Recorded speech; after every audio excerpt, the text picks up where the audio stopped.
An Ghlóir. Glóir do dhia sna hórda, agus halamh siocháin do lucht dea thola. Mulamid thú, móramid thú, éirimid thú, tugamid glór dit. Gabhamid buíochas leat as ucht do mhór glóire. A thiarna dia a riana bhlachas, a dhia a athair ila chúchtaigh, a thiarna a aon mhic a Isa Christ, a thiarna dia a uan dé mac an athair.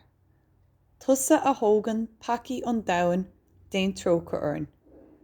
Tusa a thógan paci an domhan ghlach leanár ngaí. Tusa atá idill dheis an athair déan tróca orn. Or is tú amháin is néfa, is tú amháin is tíorna.